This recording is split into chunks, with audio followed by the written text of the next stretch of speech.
Unified 911, anong matutulong namin sa'yo? Anya ti maitulong mi ken kapo. Anong may tatabang ko sa Unsay imo? akong ikatabang nimo? Ngini makadabang na misal ka no. Sa anumang wika o dialekto, may tulong na darating sa iyo.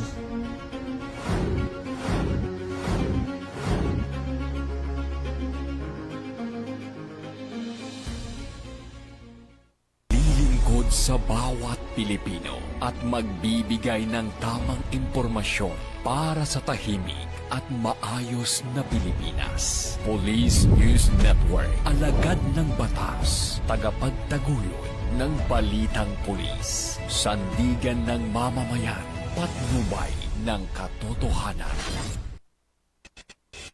Na Kampo Krame, maghahatid ng pinakahuling kaganapan at nagbabagang balita. Ito ang PNN Police News Network. At ngayon, ang inyong mga tagapagbalita. Magandang araw, bagong Pilipinas. Kami ang inyong alagad ng batas, tagataguyod ng Balitang Pulis. Patrolman Josel Atienza Sacmar ng Regional Community Affairs and Development Division ng NCRPO. Ngayong araw ng Miyerkules, makakasama natin muli bilang special guest co-host si Miss Alexandra Faith Garcia, ang Miss Aura International 2021 Grand Winner at multi-medalist triathlete. Magandang umaga sa iyo, ma'am. Magandang umaga, Sir Josel. Magandang umaga, mga ka-PNN. Huwag po nating kalimutan i-like, i-follow at i-subscribe ang page ng Philippine National Police, Police Community Affairs and Development Group, PCAG, tagapag-ugnay at Police News Network. Kami po ay maghatid sa inyo ng tamang balita, kwento ng pulis at serbisyo para sa mamamayan.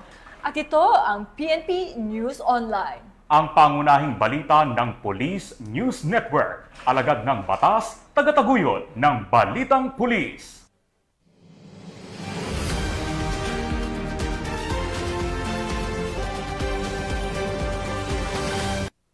Narito ang mga balitang dapat ninyong abangan. Police Regional Office 5 nakapag-aresto ng 81 wanted person sa loob lamang ng isang linggo. Halos 7 milyong pisong halaga ng shabu na kumpiska sa Zamboanga City. At Bangsamoro PNP, nailigtas ang 27 biktima ng human trafficking sa Tawi-Tawi.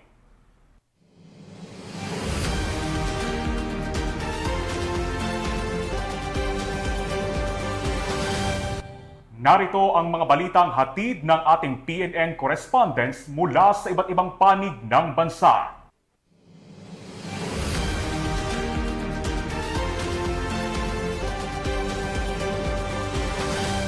Simulan natin ang balita mula sa bahagi ng Luzon.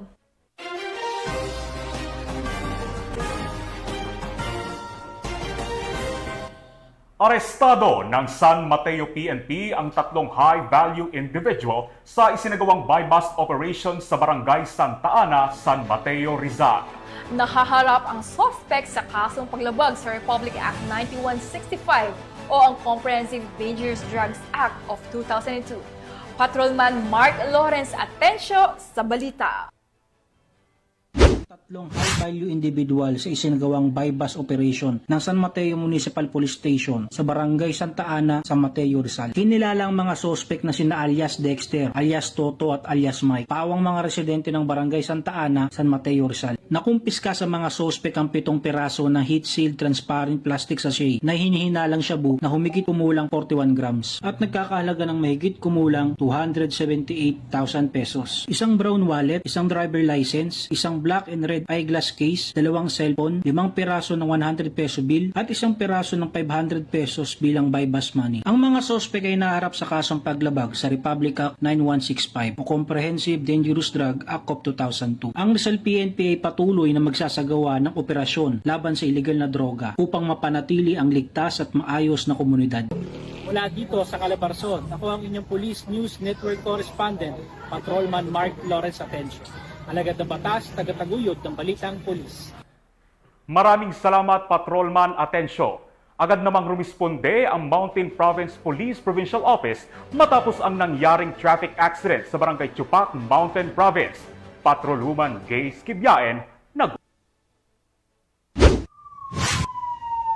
Agad na rumisponde ang mga tauhan ng Mountain Province Police Provincial Office matapos ang isang traffic accident na naganap sa Sitio Tapa, Barangay Chupac, Marling Mountain Province, kung saan 5 pasahero ang sugatan. Batay sa inisyal na ulat ng Barlig Municipal Police Station, huminto ang isang driver upang tumulong sa kapwa motorista na nasiraan ng sasakyan. Ipinarada niya ang minamanehong sasakyan at gumamit ng bato upang harangin ang gulong. Subalit, nabasag ang bato at hindi kinaya ang bigat ng sasakyan. Dahilan upang ito'y gumulong, bumangga sa gilid ng bundok at tumaob. Agad na tumugon sa insidente ang mga kapulisan ng Barlig MPS, katuwang ang 2nd Mountain Province Provincial Mobile Force Company. Nagbigay sila ng agarang paunang lunas sa mga sugatang pasahero bago isinugod ang mga ito sa Barlig District Hospital. Matapos ang inisyal na gamutan, inilipat ang mga pasahero sa Bontoc General Hospital para sa mas malalim na medical na pagsusuri at paggamot. Patuloy ang investigasyon ng mga otoridad kaugnay sa insidente. Bilang paalala, hinihikayat ng kapulisan ang mga motorista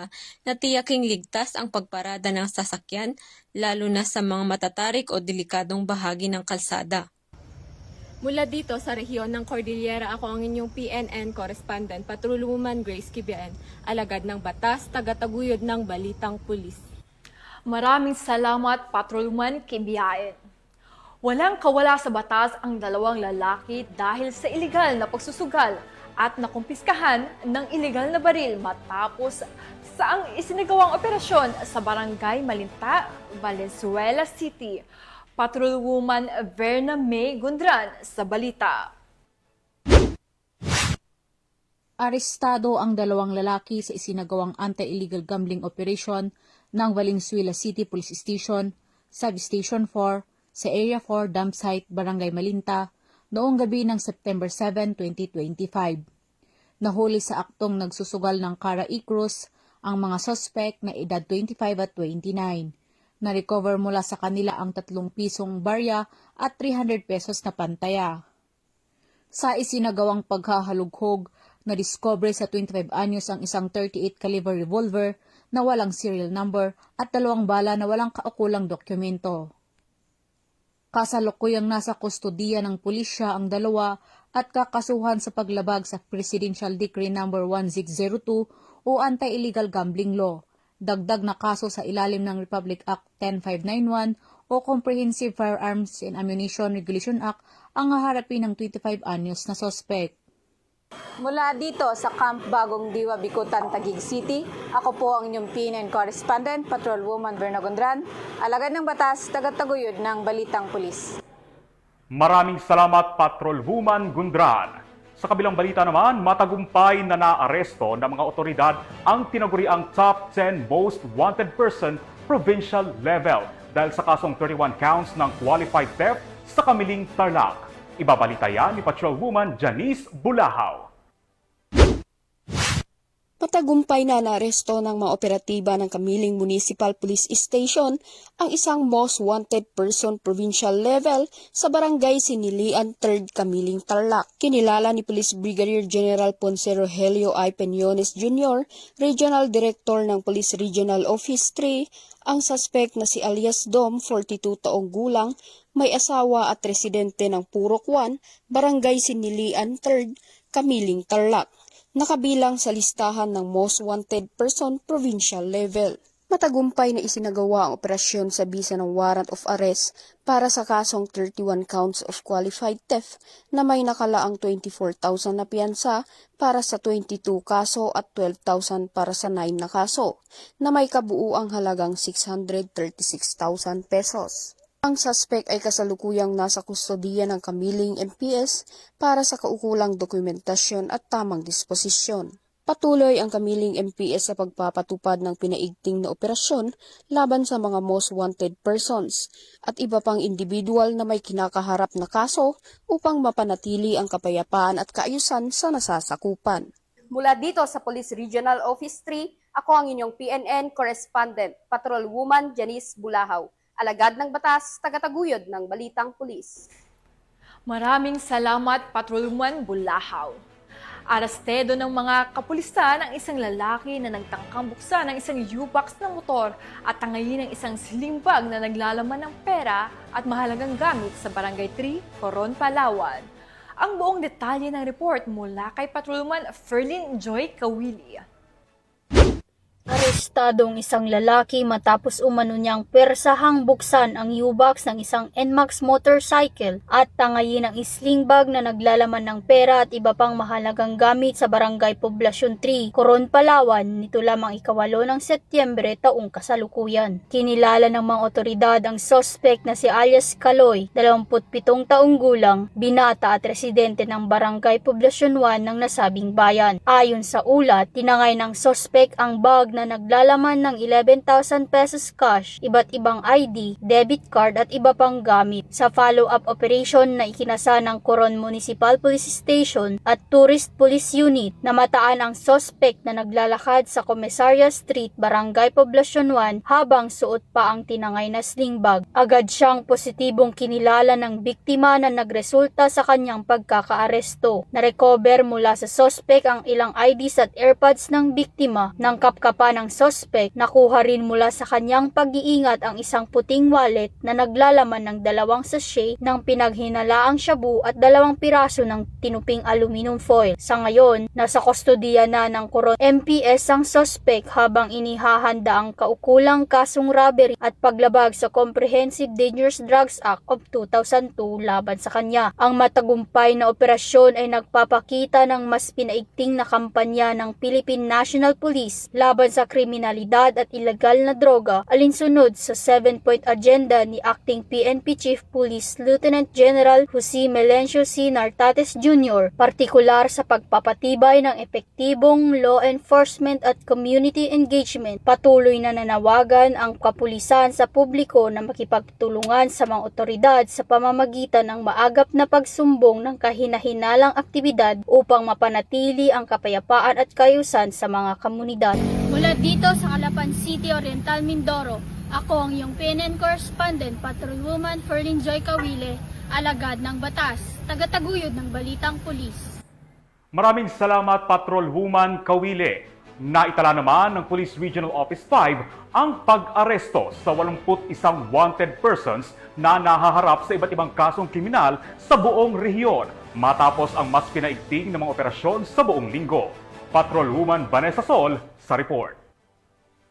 Linggong pinaigting na kampanya laban sa mga wanted person na itala ng Police Regional Office 5 ang pag-aresto sa 81 individual na nahaharap sa iba't ibang kasong kriminal sa buong rehiyon. Kabilang sa mga nahuli ay ang 7 regional most wanted persons, 4 na provincial most wanted, 1 city level most wanted, 10 municipal level most wanted at 59 pang wanted na individual. Ang isang pangunahing operasyon ay ang matagumpay na pag-aresto sa number 1 regional most wanted person na kinasuhan ng 21 bilang ng attempted qualified rape of a minor at isang karagdagang kaso ng rape and sexual assault. Natunton at naaresto ang suspect nito lamang Setyembre 6 na kasalukuyan sa Port Calatagan, Sitio Balumbato, Barangay 4, Calatagan, Batangas sa pamamagitan ng joint operation na isinagawa ng Rapu-Rapu MPS, PIU at Legazpi CPS ng Albay PPO, RID Pro 5, Calatagan MPS ng Batangas PPO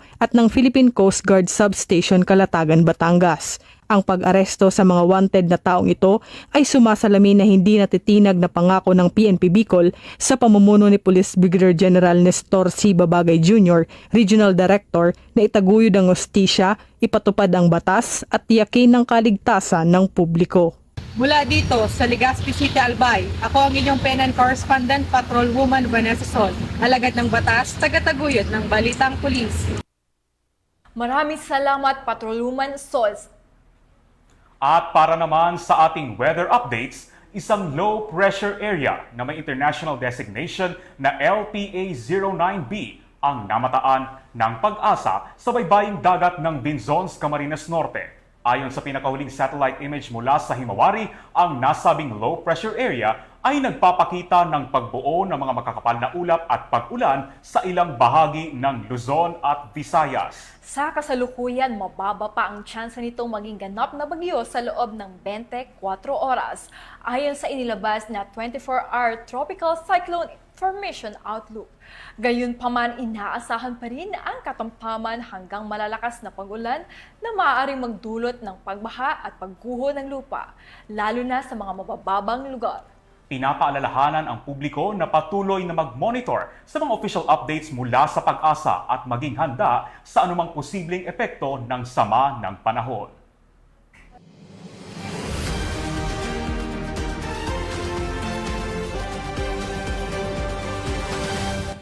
Tunghayan naman natin ang mga balita mula sa Visayas.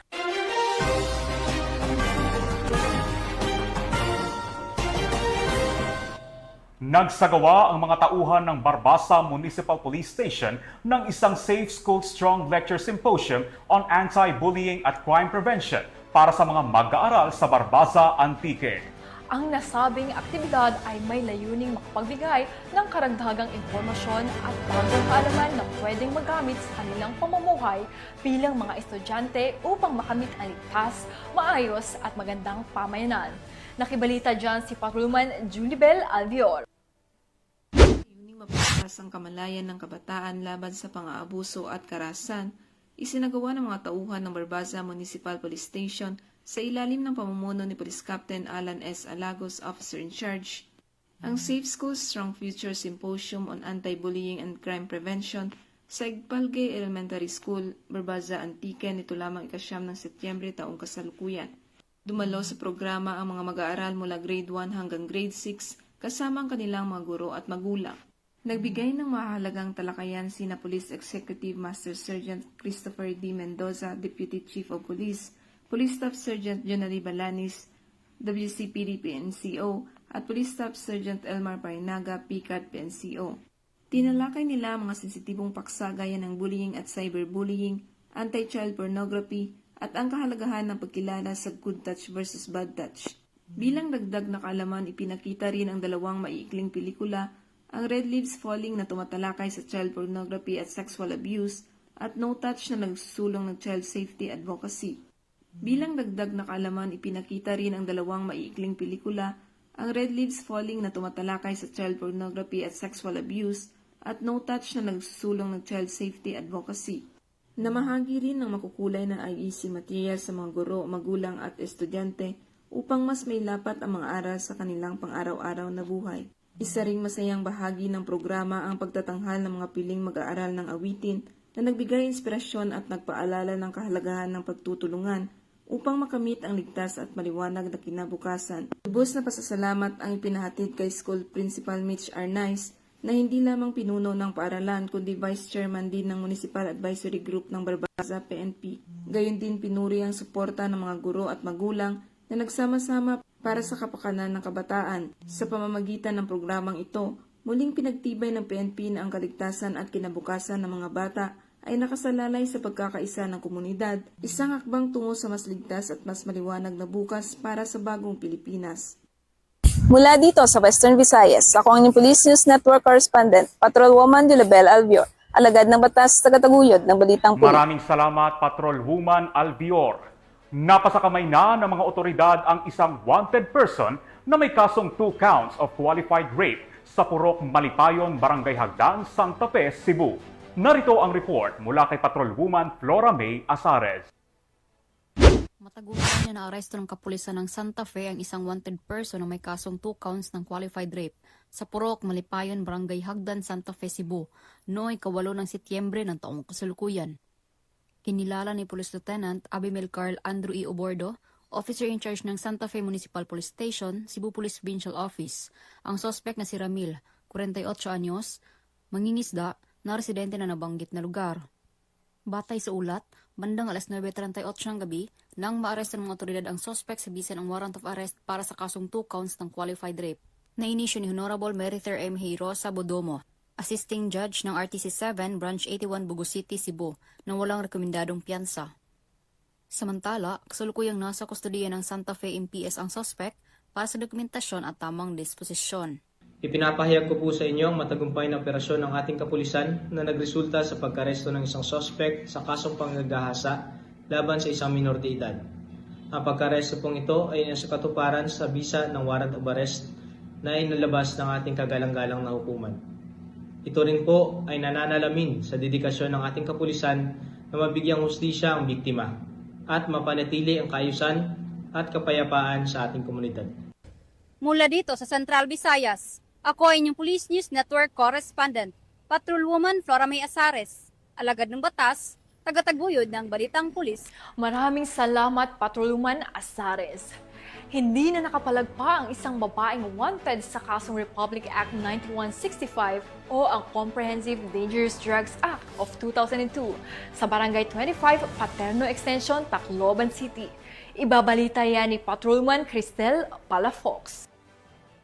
Ng otoridad ang isang babaeng wanted person sa kasong paglabag sa RA 9165 matapos mahuli sa Barangay 25 Paterno Extension, Tacloban City. Bandang alas 11:24 ng tanghali nang maaresto ang akusado ng mga tauhan ng Tacloban City Mobile Force Company kasama ang 805th Maneuver Company, Regional Mobile Force Battalion 8 at Headquarters Regional Maritime Unit 8 sa bisa ng warrant of arrest para sa kasong paglabag sa Section 5 at 11 ng RA 9165 o Comprehensive Dangerous Drugs Act of 2002 na walang nirekomendang piyansa. Ang akusado ay dinala sa Tacloban City Police Office para sa koklang dokumentasyon at tamang disposisyon. Ang tagumpay ng PNP laban sa mga may pananagutan sa batas ay bunga ng pinaigting na pakikipagtulungan at suporta ng mamamayan para mapanatiling payapa at maayos ang komunidad. Mula dito sa Eastern Visayas, ako ang inyong PNN Correspondent, Patrolwoman Palafox, alagad ng batas, tagataguyod ng Balitang Pulis. Maraming salamat, Patrolwoman Palafox. Narito naman ang mga balita mula sa bahagi ng Mindanao.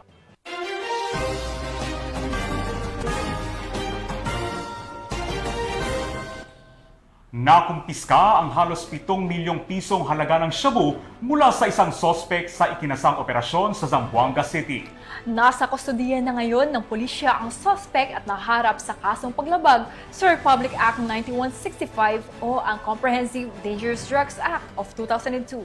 Ang kabuuan ng report mula kay Patrolman Luis Marie Conde.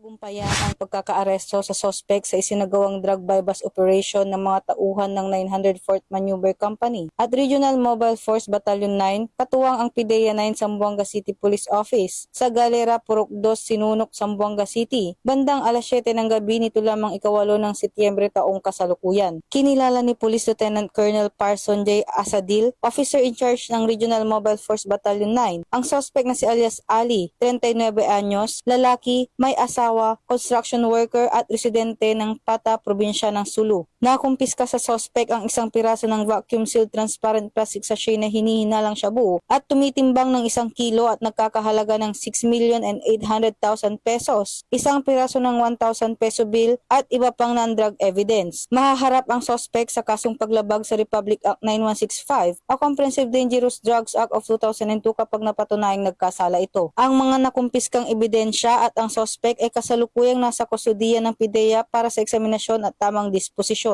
Patunay lamang na ang pambansang pulisya ng Pilipinas, katuwang ang ibang ahensya ng pamahalaan, ay hindi nagpapabaya sa kanilang sinumpaang tungkulin, lalo na sa kanilang kampanya kontra illegal na droga, upang mapanatiling ligtas ang kanilang nasasakupan. Mula dito sa Zamboanga Peninsula, ako ang inyong PNN Correspondent, Patrolwoman Luis Marie Conde, alagad ng batas, tagataguyod ng Balitang Pulis. Maraming salamat, Patrolwoman Conde. Nasabat ng mga otoridad ang mahigit 500,000 pisong halaga ng shabu mula sa isang individual sa isinagawang operasyon sa Medina, Misamis Oriental. Patrolwoman Saravem Batomalaki sa report. Mga otoridad ng Medina Drug Enforcement Team ang 544,000 pesos na halaga ng shabu sa isinagawang drug bypass operation sa Purok 6, Barangay Maanas, Medina, Misamis Oriental nitong Setyembre 6 taong kasalukuyan. Kinilalang sospek na si alias Jesse, tubong Barangay 5 na si Pitagusan del Norte at kasulukuyang nanirahan sa Purok 6, Barangay Maanas, Medina. Nakumpiska mula sa sospek ang tinatayang 80 grams na hinahinalang shabu na nagkakahalaga ng 544,000 pesos at iba pang drug paraphernalias. Ang suspect ay nasa kustudiya na ng Medina Police Station at maharap sa kaso paglabag sa Republic Act 9165 o Comprehensive Dangerous Drugs Act of 2002. Ang kapulisan ng Rehiyon 10 ay hindi titigil sa pagpapaiting kontra illegal na droga para sa kaligtasan at kapayapaan ng nasasakupang komunidad. Mula dito sa Camp Capistrano, Busa, Cagayan de Oro City, ako ang iyong PNN correspondent, Patrolwoman Sarabemba Tumalaki, alagad ng batas, tagataguyod ng Balitang Pulis. Maraming salamat, Patrolman Batumalaki. Matagumpay na naaresto ang dalawang sospek sa isinagawang joint bypass operation ng City Drug Enforcement Unit, Regional Police Drug Enforcement Unit 11 at MAA Municipal Police Station sa Davao City. Alamin ang buong detalye ng report mula kay Patrolman Mariel May Donkilab. Matagumpay na naaresto ang dalawang drug suspect sa isinagawang joint bypass operation ng mga operatiba ng City Drug Enforcement Unit, katuwang ang Regional Police Drug Enforcement Unit 11 at MAA Police Station sa Purok 26-A, Riverside, Barangay Maa, Davao City, nitong 8 ng Setyembre taong kasalukuyan. Kinilala ang mga suspect na sina alias Apple, 29 anyos, residente ng Mangagoy, Surigao del Norte, at alias Randy, 27 anyos, na residente naman ng Tagum City, Davao del Norte. Nakumpiska mula sa mga suspect ang dalawang maliliit na pakete ng hinihinalang shabu na may standard drug price na 33,200 pesos. Naharap ngayon ang mga suspect sa kasong paglabag sa RA 9165 o ang Comprehensive Dangerous Drugs Act of 2002. Sa tulong ng lokal na pamahalaan at aktibong pakikiisa ng komunidad, layunin ng kapulisan na ganap na masugpo ang ipinagbabawal na gamot at matiyak ang napapanatiling kapayapaan at kaayusan sa buong rehiyon. Mula dito sa Rehiyon 11, ako ang iyong PNN correspondent, Patrolwoman Mariel May Donkilab, alagad ng batas, tagataguyod ng Balitang Pulis. Maraming salamat, Patrolwoman Donkilab. Nasabat naman ang halos 200,000 pisong halaga ng smuggled cigarettes mula sa isang 37 anyos na lalaki sa Sarangani Province. Nakibalita dyan si Patrolwoman Ara Cassandra Concon. Arestado ang 37 anyos na lalaki matapos makumpiska ng mga otoridad ang mahigit 196,000 halaga ng smuggled na sigarilyo sa Alabel, Sarangani Province. Kinilala ang suspect na si alias Zar, residente ng General Santos City. Ayon sa Alabel Municipal Police Station, bandang alas 4:45 ng hapon, naharang ng mga operatiba ang minamanehong sasakyan ng suspect kung saan natagpuan ang 250 rims ng Fort Brand smuggled cigarettes na nagkakahalaga ng 196,450 pesos. Inihahanda na ang kasong paglabag sa RA 10863 o Customerization and Tariff Act at RA 10643 o Graphic Health Warning Law on Tobacco Products laban sa suspect. Pinatitibay ng Police Regional Office 12 sa ilalim ni General Director Police Brigadier General Armel P. Ardiente ang kanang laban kontra smuggling alinsunod sa direktiba ni Acting Chief PNP Police Lieutenant General Jose Melencio Nartatis Jr. upang protektahan ang kalusugan at kabuhayan ng mamamayan. Mula dito sa Rehiyon 12, ako ang iyong PNN correspondent, Patrolwoman Ara Cassandra Concon, alagad ng batas, tagataguyod ng Balitang Pulis. Maraming salamat, Patrolman Concon. Sa mas pinaiting at pinabilis na pagresponde ng ating mga kapulisan, nailigtas ang 27 kababaihan na biktima ng human trafficking sa Tawi-Tawi. Ang balitang hatid ni Patrolman Angela Bernard Lipe.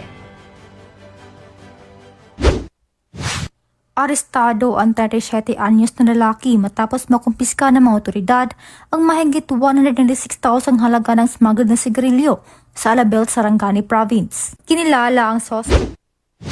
Mabilis na nailigtas ang 27 kababaihan mula sa tangkang human trafficking sa Bungaw, Tawi-Tawi nito lamang 5 ng Setyembre taong kasalukuyan.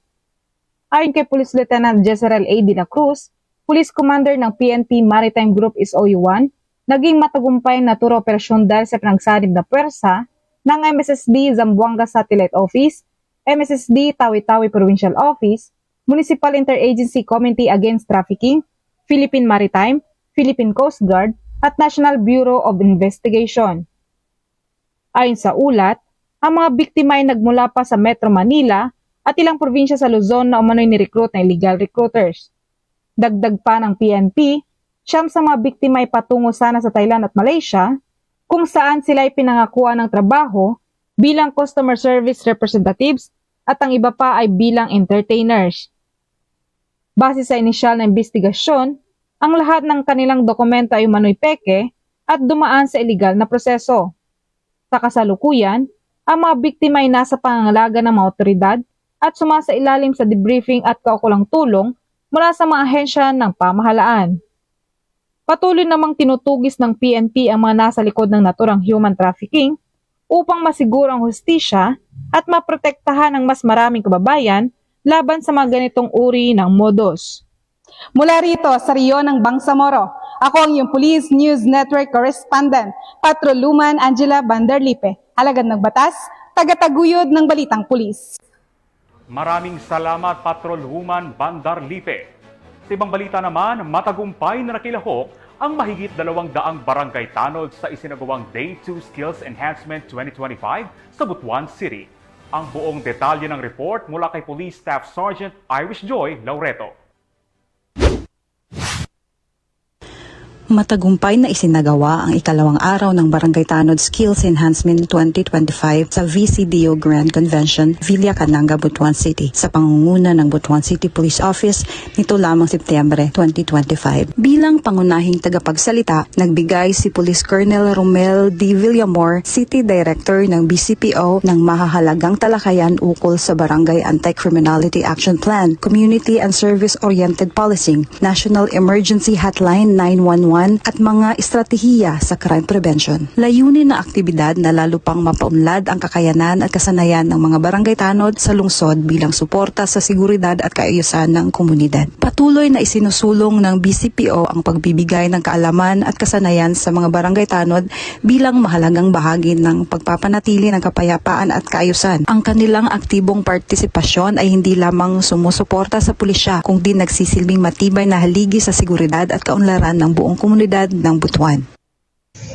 Mula rito sa Police Regional Office 13, ako ang inyong PNN News Correspondent, Police Staff Sergeant Irish Joy Laureto, alagad ng batas, tagataguyod ng Balitang Pulis. Maraming salamat, Police Staff Sergeant Laureto. At yan ang mga balitang nakalap ng ating PNN correspondents mula sa Luzon, Visayas at Mindanao. At bago tayo magtapos, gusto ko pong magpasalamat sa lahat ng masugid na nanonood ng Police News Network at syempre sa ating special guest co-host ngayon na si Ms. Alexandra Faith Garcia. Maraming salamat, ma'am, sa inyong paundak sa amin. Maraming salamat po, Sir Josel. Maraming salamat mga ka-PNN at sa susunod po na linggo, magkita-kita po tayo sa Samal sa 5150 Damosalan. Sa ating mga ka-PNN, please support the Office of the Chief PNP Facebook page, Philippine National Police at ang Facebook pages ng PKG, Tagapag-ugnay, Police News Network, pati na rin ang Police News Network YouTube channel. I-follow, i-like, and subscribe upang maging updated kayo sa mga accomplishments ng pambansang pulisya. Pinapasalamatan at binabati ko rin po sila Acting Chief Police Lieutenant General Jose Melencio Nartates Jr., Police Major General Roderick Augustus Alba, the Director for Police Community Relations, PKG Command Group na pinapamunuan ni Police Brigadier General Marvin Joe Saro, Police Colonel Joel Serrano, Police Colonel Adonis Guzman at Police Colonel Joel T. Ada. Sa lahat ng personnel ng Police Community Affairs and Development Group at sa lahat ng magigiting na pulis sa buong bansa, maraming salamat sa inyong serbisyo para sa isang ligtas na pamayanan. Sa pamunuan ng Philippine National Police, sa pangunguna ni Acting Chief PNP Police Lieutenant General Jose Melencio Corpus Nartates Jr. at sa pamumuno ni President Ferdinand Bongbong Marcos Jr., kami ay maglilingkod sa bawat Pilipino at magbibigay ng tama at balanseng balita para sa bagong Pilipinas. Mula rito sa tanggapan ng tagapag-ugnay ng Pambansang Pulisya. Kami ang inyong alagad ng batas, tagataguyod ng Balitang Pulis. Patrolman Josel Atienza Sacmar ng Regional Community Affairs and Development Division ng NCRPO. At Alexandra Faith Garcia, Miss Aura International 2021 Grand Winner at Multi-Medalist Triathlete.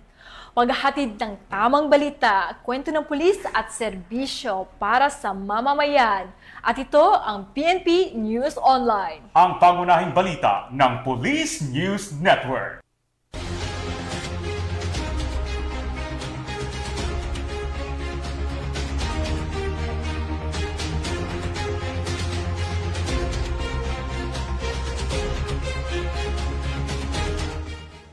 Police News Network, alagad ng batas, tagapagtaguyod ng balitang pulis.